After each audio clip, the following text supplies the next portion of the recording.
Hello, this is Crypto CJ. It's the trade of the day, Friday afternoon Zoom edition, and we've had a good week in crypto despite some bad economic news. We had a really nice pump late yesterday and today. Bitcoin charged over 21K and has held. It's dropped a couple times, but bounced back each time, and that's a psychological area we'd like to break through and hold. Let's go to the Bitcoin chart.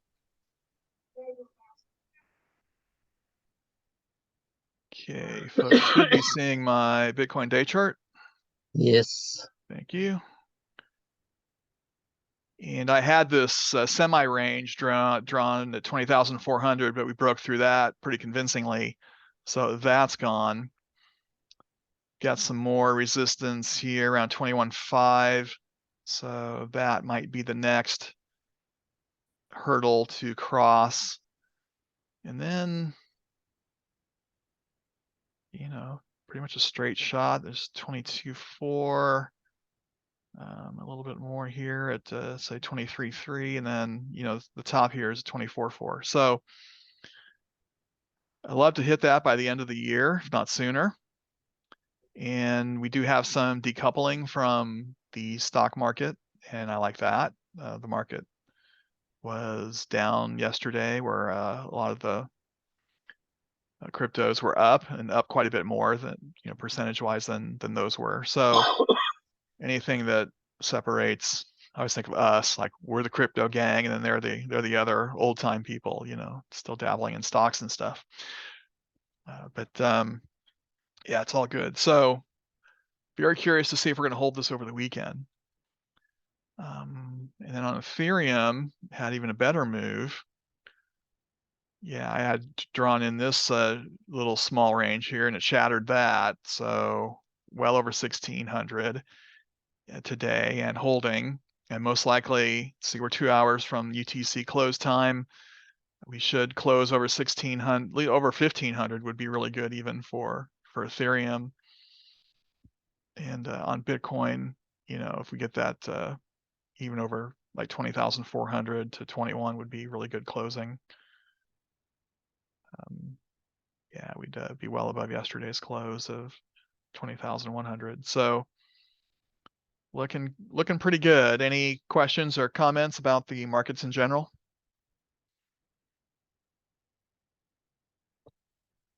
Okay, let's check out Altcoin Alert and see if we can find some trades for the weekend. Okay,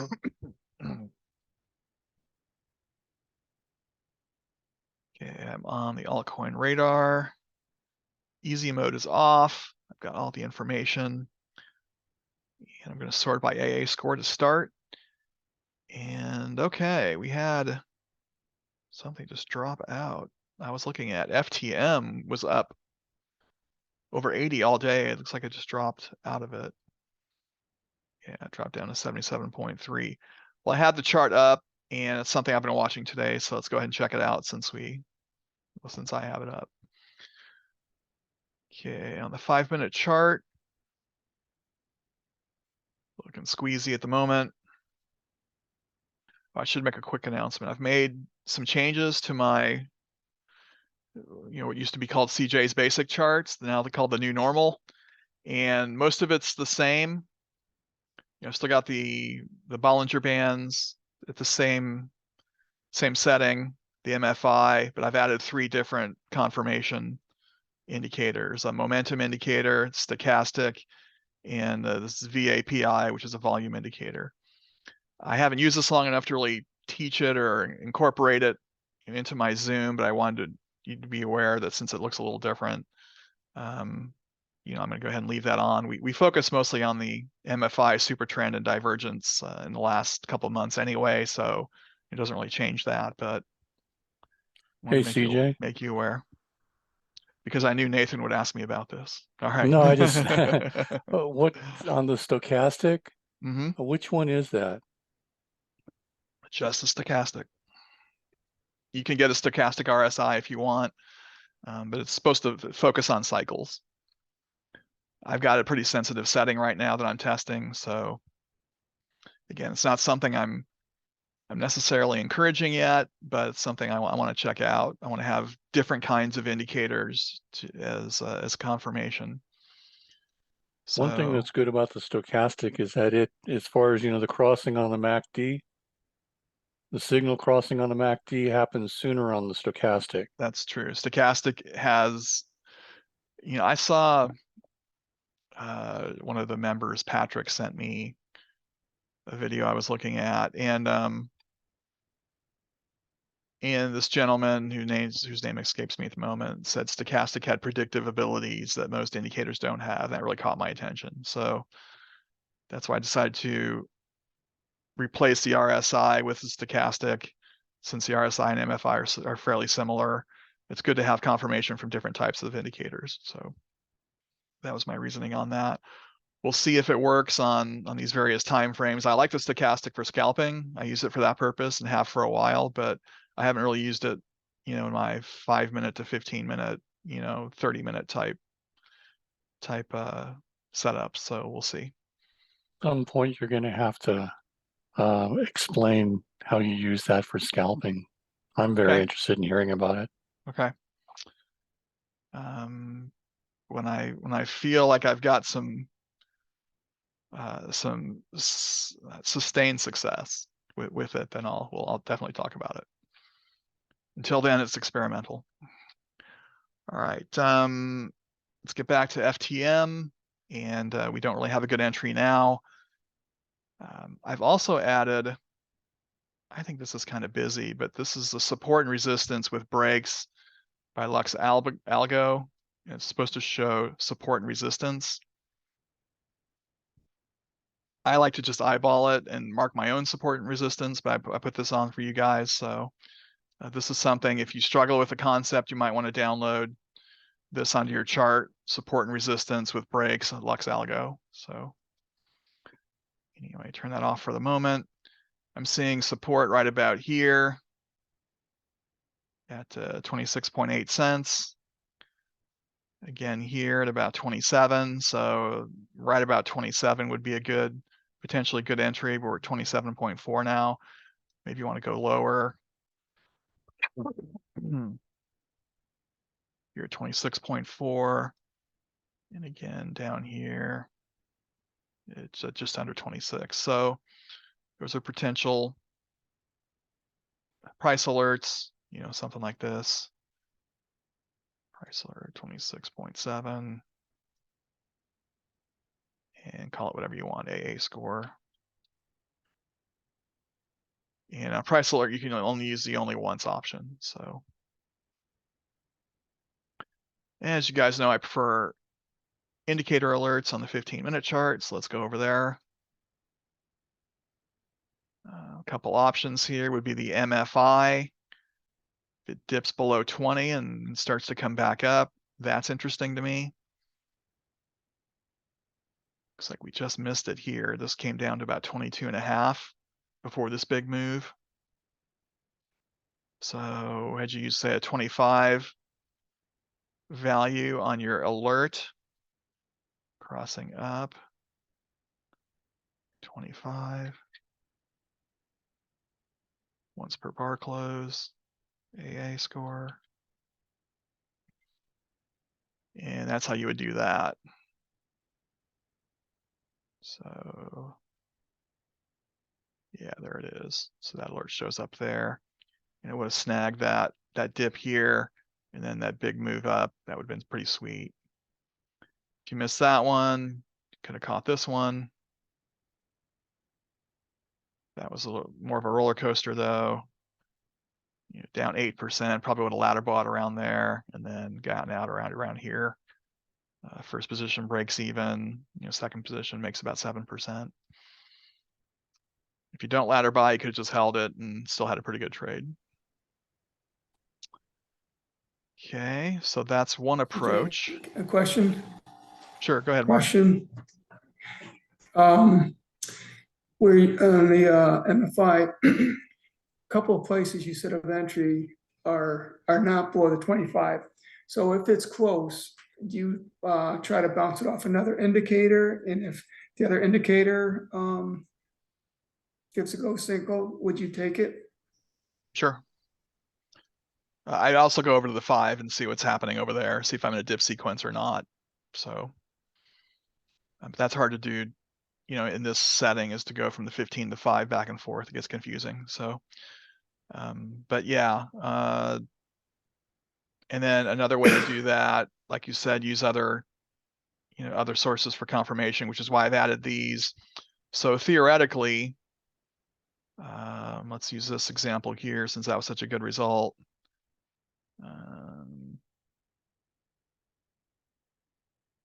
So this goes off right about here, and my MFI is crosses up. So that's my first indicator. The momentum indicator is going up, the stochastic's going up, and the only one, and actually the volume is going up too. It was, you know, down below zero, as you would expect a dip sequence to have, but it's trending back up. So, you know, I've got 4 indicators with different functions giving me a go. So that's theoretically what I want to do with the setup. And then, you know, we catch this move.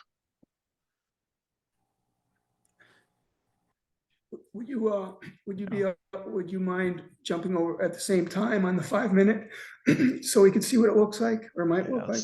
What it See looks if like. that'll.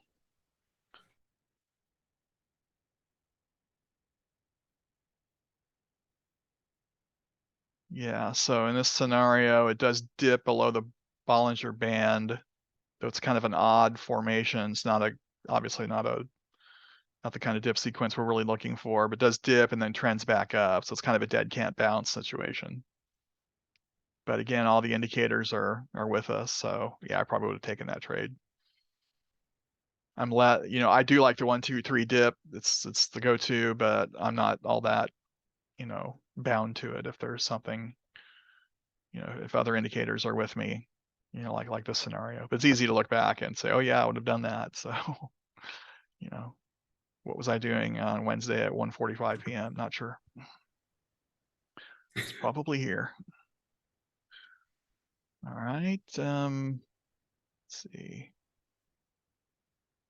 Back to our 15. So that's one approach, would be the MFI.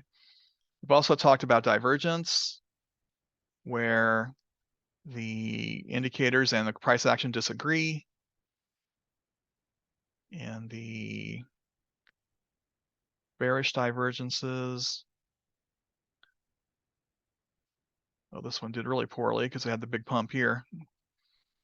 So either you get stopped out of this one or you ladder buy. I wouldn't ladder buy up here, 20%. I would have been stopped out on that. On the That's a good point.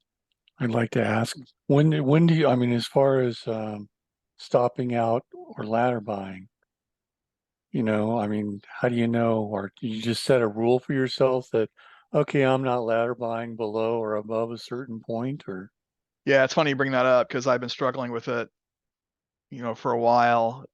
When I'm scalping with a higher leverage, then that's a no-brainer. That's definitely using stop losses because you can wreck your account in that scenario. But you know, with lower leverage or spot trading, you know, I don't like to use stop losses at all. But you know, then you can get stuck for months or, you know, weeks, months, days, whatever. That's the downside of that approach. I don't really have a definitive answer to your question because it's something I'm still trying to figure out. Ladder buying works really well in a bull market, extremely well. But this bear market we've been in, it hasn't worked obviously nearly as well. So if you're in a bull market, you get a retrace and you think it's going to go up, and it maybe retraces twice, you know, that might be the time to, you know, if you're confident you're in a bull market, that's the time to ladder buy. If the market's generally going down and you take a dip trade and it keeps going down, then you should think about your stop losses. And you know, support and resistance are helpful on those decisions. Generally, currently, and up until yesterday and today, I thought I was doing I thought this was a good approach. I was using stop losses on longs and ladder buying on shorts because we're in a bear market. So, but you know, I'm still in a position on BNB, which went against me. I'm on a short and it popped up, 15, 20%. So I'm still in it. Done a couple ladder buys, lowered my leverage. So we'll see how that plays out. But, most the vast majority of traders use stop losses, and there's nothing wrong with that. I'm gradually going over to that camp more than I want to. But when I first learned how to day trade, I learned ladder buying, and that's how those folks did it. So anyway, hope that answers your When you- question. Or at least, Well, when you're changing your percentage or your whatever your leverage. leverage, when you're changing your leverage, are you putting in funds at the same time? Are you having to like double your funds in order to have it cause it to change your liquidation point? I budgeted for that in my money management approach with the account that I'm doing that on. So let's say it's $1,000 account. I'm doing a trade of maybe 5%, 10%, something like that. I say, okay, this will allow me to lower leverage once and do 2 or 3 ladder buys, and then maybe buy one more and do the same thing in one other position. But once I have 2 trades going, I can't add any more. It's kind of hard to grasp that because I'm talking about numbers and I'm not really showing you. But that approach, when you're going to use ladder buying, you have to budget for it. I haven't done a ladder buying video in a while, but I've got a few from before last year. If you want to look them up, and I go over it in some detail. So That'd be great. I'll look at it. okay, cool. All right. CJ, Yeah, go ahead, Mark. I know you're just talking randomly, but it was of interest because of the dollar amount. So if you had $1,000 account, you feel comfortable going with 5%, and you'll leverage by a couple of times, or you'll Ladder ladder buy. by a couple of times, and you think, and there's enough room there to enter another trade. I always have difficulty figuring that out if I got enough money.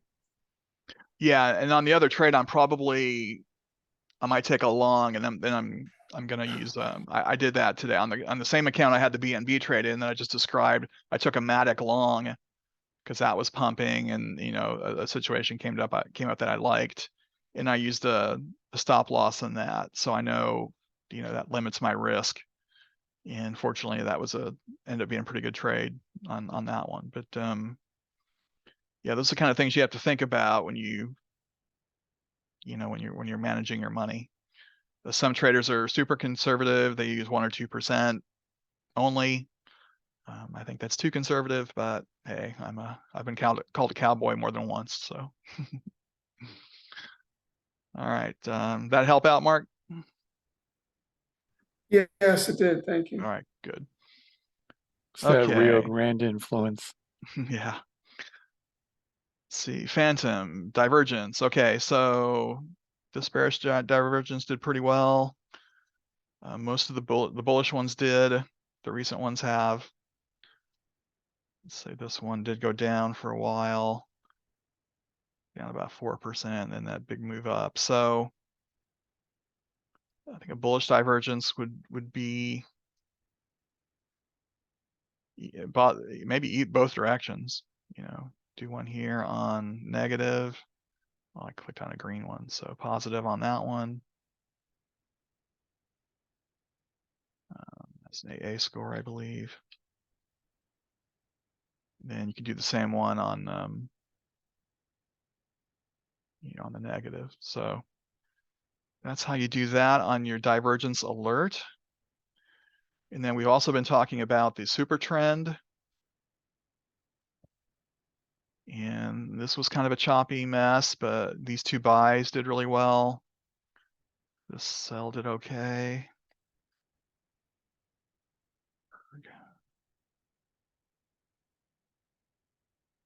On 5 or 10x leverage, 2% is a nice move. Yeah, so definitely match these up with your other indicators though. like on this buy alert, looks like none of the other indicators confirm this, at least on my chart. So this buy alert goes off here. And the MFI is hooking down, the momentum sideways, stochastics down, volume is down. So I don't take that trade. Now, what you can do when one of these alerts goes off and they're not confirmed is set a confirmation alert on one of your indicators. So for me, that would probably be, the momentum indicator in this scenario. It's the least sensitive of them, and the MFI is already above the 80. So want to see this go up, kind of trend up like it is here. Add an alert.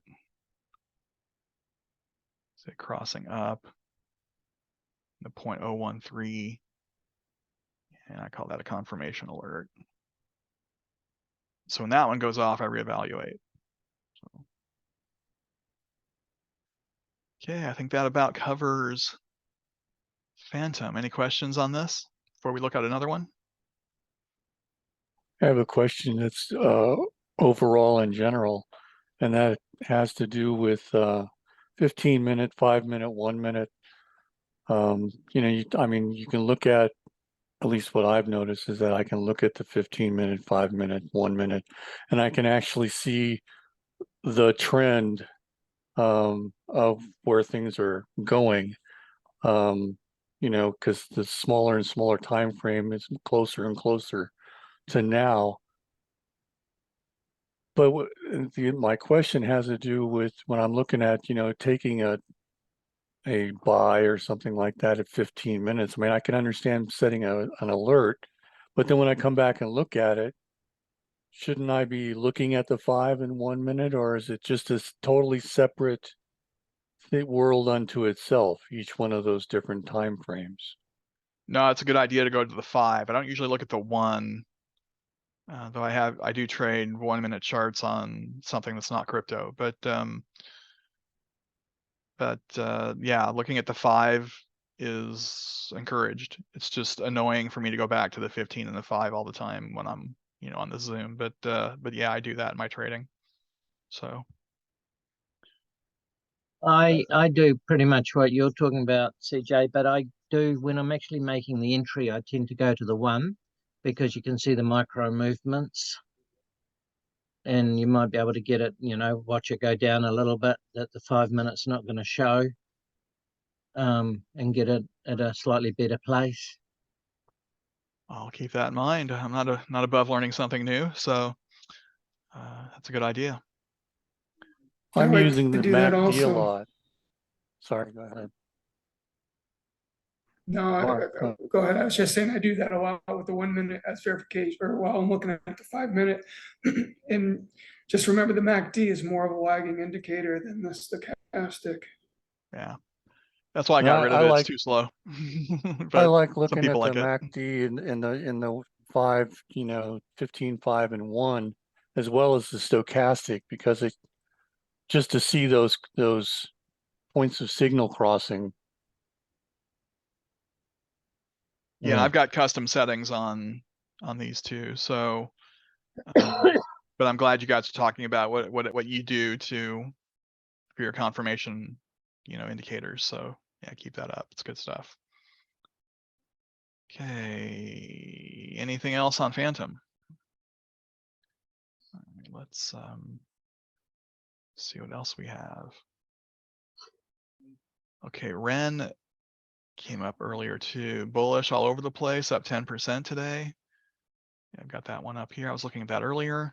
Had to spike up this morning to nearly 16 cents. Let's take the big picture look at this one.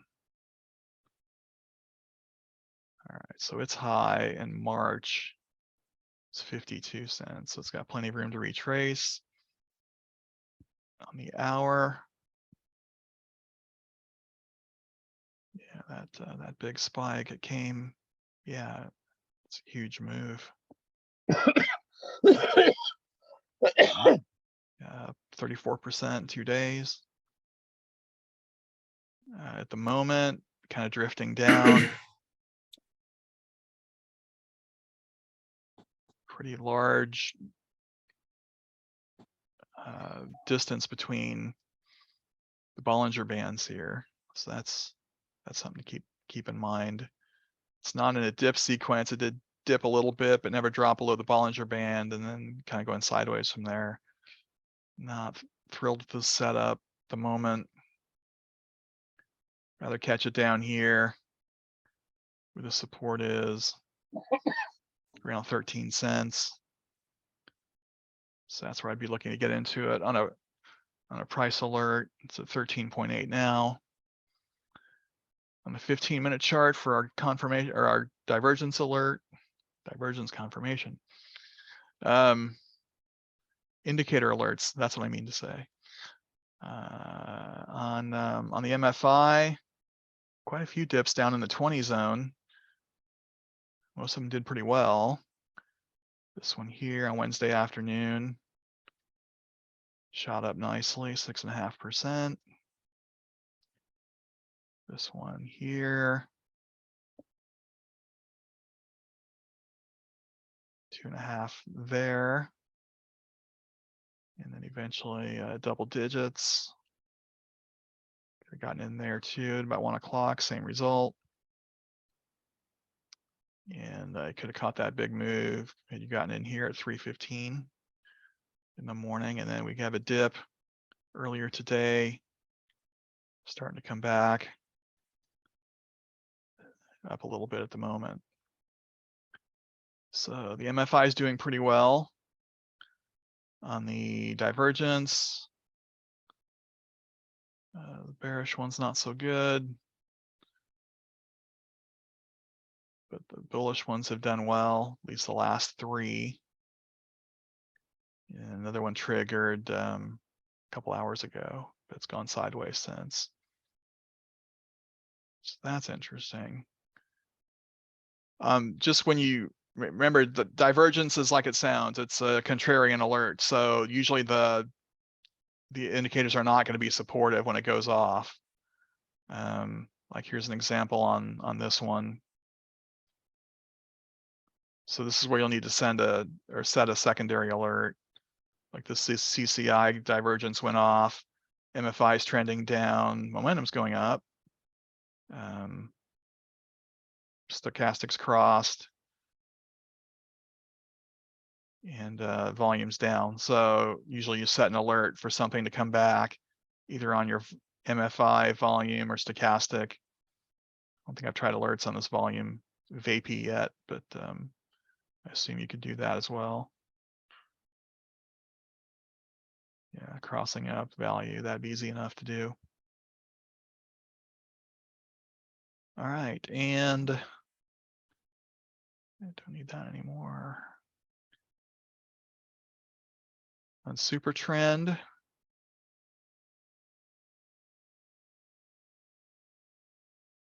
buy, this one did not do well, but the other buy alerts have. Eventually, this one went against us at first, and then back up. Sells did better than I thought they would. That's about 4% on that one. 1.7 on that. Yeah, a little over. When something's moving up like this, you might want to keep your take profits pretty low on your sells. Like 1.5%. You're going to be on some leverage anyway, so that should work out pretty well. All right. Any questions on Ren? We're over 30 minutes already. We've only talked about 2 coins. We'll do one more and then we'll talk about some general stuff and wrap it up. So those were AA scores. And as you know, I like other sorts too. The long-term sentiment, which is the Twitter data, what people are talking about. Elder impulse, which is technical indicator. When these two match, that's worthy of further investigation. So I will sort by long-term sentiment. And we've got MTL, very bullish on sentiment and bullish on the Elder Impulse. Quite a few of these due to the bullish day we've had today. Telcoin, don't know that one. Up 21% today. Loop Ring up 30%, 36. MATIC up 23. I like MATIC a lot. Let's check it out.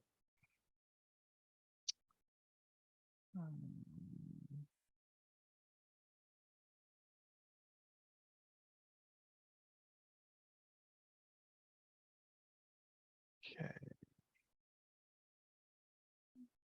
Starting looking at day charts again.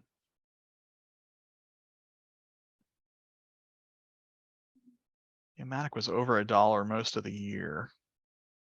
Well, about half the year. Then we had the dump over the summer. Got all the way down to 36 cents. Wow. But coming back strong the last couple days. And we're up 40%. Good stuff. 5 minute. Top of the Bollinger Band.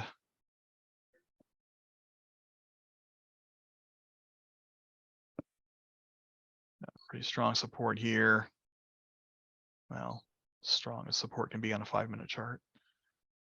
So your price alert could go here between 111, 109, it's like 110, probably where I would put that. Oh man, I sold mine 99 cents a couple days ago. Oh well. Hit my goal, that's all that matters. Okay, on the 15-minute chart for our indicator alerts, we've only, we have dipped below the 20 on a couple times. This alert did pretty well. This would have been better. A little lower entry. And this one here, still pretty decent, as was this one. So all these had, 3 or 4% moves at the minimum. 7% there. And this one, 5%, good stuff. So MFI is looking good for an alert possibility. SuperTrend, that buy signal still going from, I think it's yesterday or this morning. Yeah, yesterday at 5 p.m. This sell did pretty well. Almost 2%. That one did not.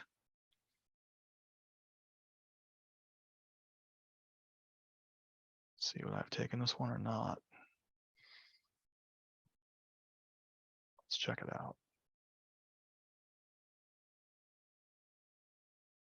So sell alert goes. MFI is sideways. Momentum's trending up a bit. And the blue line, red line are kind of coexisting. The momentum's coming up. So I probably would have set an alert of some kind on the downside and probably would not have triggered. So I probably don't take that one. That's where the other indicators can help you avoid bad trades. Okay, that buy looks good. Everything is up. So that's the one you take. But again, hindsight's 20/20.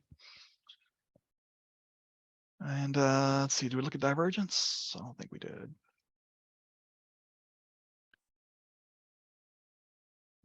That momentum. Sometimes it's helpful to have, if you're looking for a long position on a dip, have your MFI alert and your divergence, like this momentum indicator. Divergence went off where the MFI didn't break down that low. It only came down to 30. So obviously you want to take that trade. That's where I've been using, more multiple alert scenarios to catch these kind of moves. So, okay, it doesn't look like the Bearish alerts did well though. Yeah, I don't know if I would have taken any of those.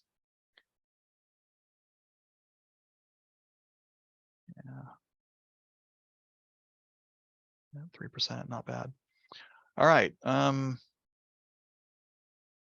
That about wraps it up for Altcoin Alert, unless you have any questions on this or any other issues.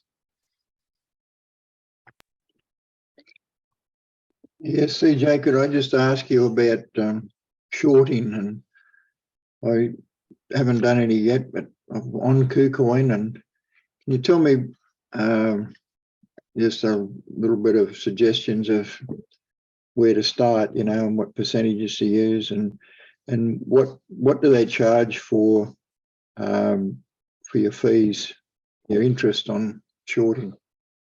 Well, that's a lot of questions, but I'll do what I can. And if anyone else wants to chime in, I haven't done much leverage trading on KuCoin. I think I did some last year for a couple of weeks, and then found I liked, you know, Bybit a lot more using a VPN to trade that. But first rule of trading leverage is don't do it unless you have, you know, some sustained success with spot trading.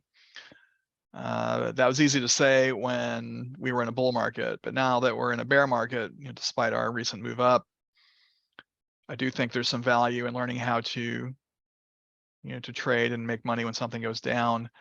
But I would suggest using very low leverage if you're new to it, like 2%, 5% at the most. Even that can get you in trouble though. So I'd say 2 or 3% leverage. My first advice would be don't do it. And the second one was, if you're going to, then, you know, go with 2 or 3. I don't know specifically what KuCoin's fees are, but, you know, Bybits are usually around 0.075% for a market trade. That's where you're a taker. You're just saying whatever is available, give that to me. If you're doing a limit order, you know, where you're saying I want it at this price, usually the fees are lower, or even you can get paid for that kind of thing. So I'm not sure if that works that way on KuCoin, but I've seen that on other exchanges. The other thing is, the higher the leverage, the more fees you pay as well.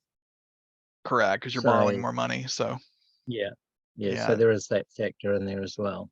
you have to remember that when you're using leverage, you're borrowing the exchange's money. So, But as a taker, you're usually getting paid, right? I think you mean a maker, but yes. Yeah, a taker is when Yeah, you're right. Sorry. Yeah, Right. it's okay. It took me a while to. So you're paying fees for the money you borrowed, but you're getting paid fees for being a market maker and paying them when you're a market taker. And it also depends on which way the market's going to. Fees are actually a really complicated thing. You're also getting paid if you are doing a short, and if you are doing a long, you're paying. Is that correct? And that's how they're defining maker and taker? No, it depends partly on what the market's doing. If you go against the market, you usually get paid. If you're going with it, you usually pay. But a market maker is a person who sets a limit order, and a market taker is usually a market order. Yeah, so generally speaking, go ahead, Craig, if you want to finish that thought. Just basically, if you can, setting limit orders reduces your fees quite a lot. Right, and if the market is pumping one way or the other, then I will go ahead and do a limit or a market order to get in, because I want to catch that wave. If it's kind of steady, and I think I have some time to get what I want, then I'll go ahead and use a limit order. I do more limit orders than market orders. So, all right, thanks for your help on that, Craig. Tom, did we address what you asked? I have a nagging feeling I forgot something. Well, some of it, yeah, it's all very interesting. On KuCoin, I'm 0.8% on maker and taker, but my understanding is if I short, I've then got to borrow money off them, and I'm paying interest on that money. Is that different, Or is that the longer you have it, you're paying more interest? Well, it depends what the market's doing, like Craig Mm. said. Or am I getting this mixed up? Craig, is there a difference between borrowing and paying interest and then the fees? I think they're separate things. Yeah, they're separate things, but the question more was about whether it's a short or a long. I don't think it makes any difference with the main fees, whether it's a short or a long. Yeah. The concept of doing a short is that you're selling it before you buy it. So you're selling it when it's high, and then you buy back in when it's low. So it's a bit of a head spinner to start with. So Yeah, it's counterintuitive, but when you hear the jargon enough and do it a few times, it starts to sink in. Yeah, that's what I'll have to do, is just do it on some short ones and some small amounts and see how it works. Yeah. You know, we can talk theory and things like that, and you know, practice trade, paper trade. I recommend people do that before they risk money. And then when you start risking money, use a small amount that you can afford to lose. And that way you'll get the feel and the emotion and how the exchange works and those things. But to clarify, I want to clarify Craig's point a little bit more and use a number example. For if there's a position where there's 70% longs and 30% shorts, in that scenario, you're going to pay either lower fees or get paid fees, actually. It just depends what the other people in the market are doing. So. Okay. Thank you. All right. Any other questions?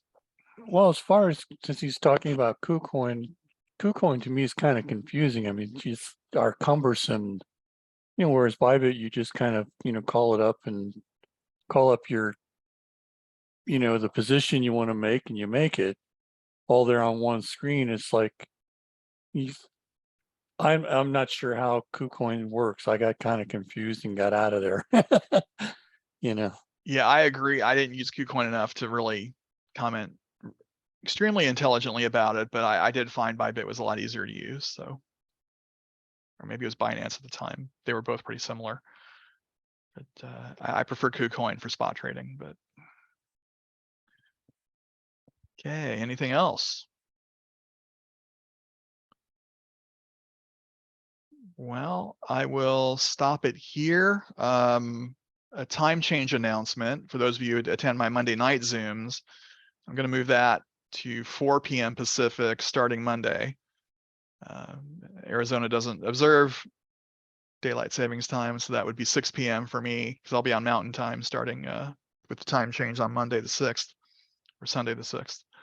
So yeah, I'll send out an email to remind everybody for those of you who attend that Zoom. So all right, if you're watching on the recording, thanks for doing that. Please check out the opportunities in the comments below and have a great weekend. If you're here for Carbon, stick around. We'll start that shortly.